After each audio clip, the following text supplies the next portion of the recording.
People who can express themselves clearly and make themselves understood whenever you open your mouth. How the hell do you do that? I was going to say, make sure you use the right words, but actually it's make sure you use the right words for the right audience. Not everyone is at the same level of comprehension, so knowing what works for who is one huge hurdle to get over first. Not only words, but the complexity as well. You can dumb things down, but your conversation partner can't just become more intelligent, educated. Very frustrating arguing with someone who just doesn't understand the words you're using. Or even basic logic concepts. Using logic and reason to win an argument only works if the other person is interested in logic and reason. Like arguing with an anti-vaxxer doesn't work because more often than not they just won't accept the logical arguments that point to what they believe being wrong. But it is possible to unreason a person out of a position they unreasoned themselves into. A great example, my cousin works for a pediatrician.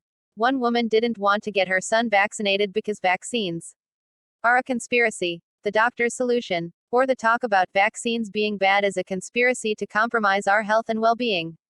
This nut job of a woman immediately jumps on this new conspiracy train and gets her son vaccinated. Lesson: if they didn't use reason to get themselves into a position, don't use reason to get them out. That is amazing. Now we need to figure out how to apply that to my family's politics. Point 1. This seems like a dangerous game in any profession where informed consent is critical. Not that it's always a terrible idea, but you want to be very careful with doing that if you're a doctor or lawyer. Bada. Fight fire with fire. I like it. 30. Arguing with a wise man is hard, but reasoning with a fool is impossible. It's a mimetic corruption of Jonathan Swift's original. Logic and reason only work if you both have the same priors, otherwise you're just talking past each other, unable to understand what the other is seeing. You can be a completely rational and logical anti-vaxxer so long as your starting points from which you reason are such that they result in anti-vaxxing. Never forget this: reason and logic are ambiguous things. They do not say anything by themselves. They can only bring you from one point to another. In cases like that, it can also be helpful to try and get them to come to a different conclusion on their own terms instead of just throwing facts at them. Like leading them through it and giving them a chance to change their mind rather than demanding them to do so. Of course, this only works if they're willing to listen in the first place, but generally people will be more receptive to this than just being lectured at. The point is that if you're using words and concepts that your audience doesn't understand, you need to find different ones. It's not because they're not interested in logic and reason. Everyone thinks their point of view is logical and reasonable. There isn't some category of person who thinks, no logic and reason tell me X, but I prefer emotion and superstition, so I'm going with Y. When you conclude that the person you're talking to isn't interested in logic and reason, what it actually means is you're not being effective at persuasion. You have to think about where that person is coming from and adapt your argumentation to appeal to their beliefs and values. People aren't computers, and there aren't categories of arguments that are objectively logical and reasonable to every properly calibrated person whose operating system has the latest patch. In my experience, the people who go around telling other people they should try logic and reason are often the least logical and reasonable, because they don't even know how their own minds work. I'll know people who literally think and say this: no logic and reason says X, but I prefer emotion, so I'm going with Y. They literally consciously prefer to follow their feelings, and distrust logic and their own senses is fallible. I know people like that. Honestly ask them, what could I tell you that would change your mind?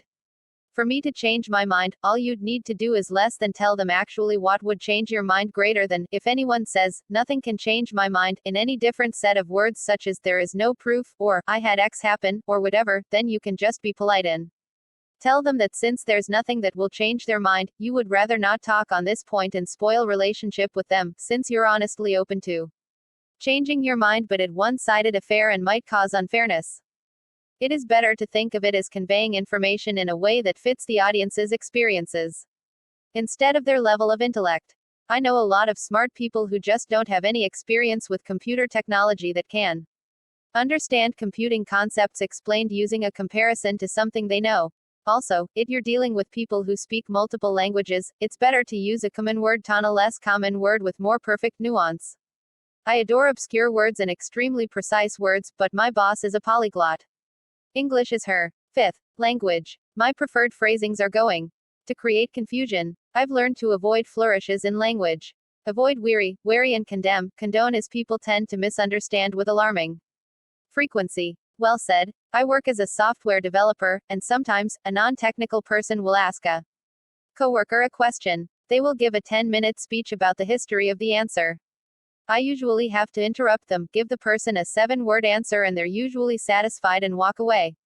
Also doesn't help that English isn't their first language. Anticipate, anticipate, anticipate.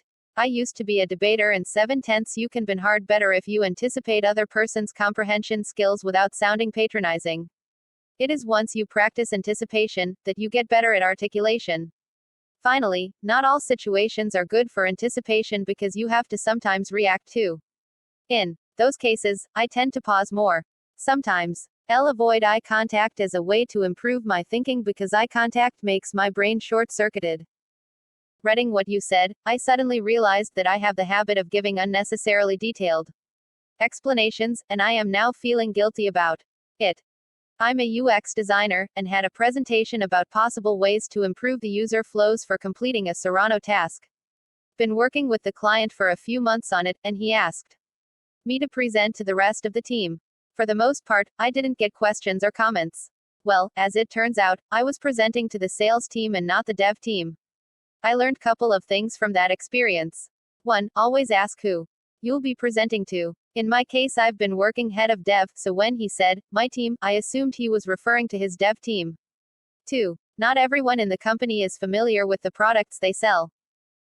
Also, tone. Tone is extremely important in conveying the message, as you can easily lose your listener if you sound pedantic, accusatory, or self-righteous. If your tone undermines your intention, it may not matter which words you chose. I'm better at expressing how I feel now than when I was younger. For me personally, formal higher education actually helped a lot. Spending multiple hours a day hearing other people discuss and express relatively complex thoughts made it easier to find ways to express my own thoughts. I find that listening to well-researched podcasts made by intelligent people achieve the same thing. I'm looking at you, This American Life, Freakonomics, and Radiolab among others. Yes. Just basic exposure to a wider variety of sentence structure, vocabulary, etc. helps tremendously. So does reading. Exactly, and to piggyback onto that, the older I got, it also allowed me to process my emotions in a more mature manner to convey my opinion correctly. Too often productive conversations get destroyed by people's emotions or failure to remain calm while discussing different viewpoints. Writing down experiment details for a paper, for example, in chemistry follows 2 main guidelines. It has to be precise and detailed enough, but also as short and to the point as possible. So that's where I learned as well. Sometimes I feel like I talk like a robot because of it. Thank you, I'm not a linguist. Booty agree that there's nothing wrong with using very as day-to-day speech. Replacing very is more of a writing tip than a speaking one. Probably a badly chosen quote, but it was the one that most people on here will relate with, and the one that first came to mind. English is full of words that express different levels of things, though. Saying tired and very tired gives 2 levels. Adding sleepy, exhausted, knackered, weary, fatigued, drained, these all give a better description of just how tired. I like your counterpoint. You still agreed with the original point while showing that the quote was one-sided, to say the least. That said, if I get the chance to quote words spoken by Robin Williams, I take it. I miss that man. By coincidence, I just wrote a comment on this topic in a technical subreddit, but I'm a repost it here. When I was a teenager, the minister at our church did a series of classes on public speaking. Obviously, the examples were all in the context of giving a sermon or speaking to a workshop or whatever, but our minister was also a professor of communications during the week, so the actual lessons were secular. Here's how to deliver such and such kind of speech, in such and such kind of environment. Classes. Some of the best time I've ever spent in a classroom, no exaggeration. To this day, standing in front of a whiteboard drawing a diagram of whatever, those lessons still help me. How to talk about topic X to audience Y is just an insanely useful skill, no matter if Y is one coworker, or a few managers, or formal presentation to C-levels, or auditorium of strangers. Seriously, signing up for the undergrad Intro to Blathering in Public course at the local university is advice I would give to anybody. Formal speaking courses are worth it too, if such speaking is something that you find yourself doing as part of your career. I have a friend that loves to argue about anything and everything. And he has some great content too. His arguments, but the quality of his arguments are garbage because he explains them so poorly.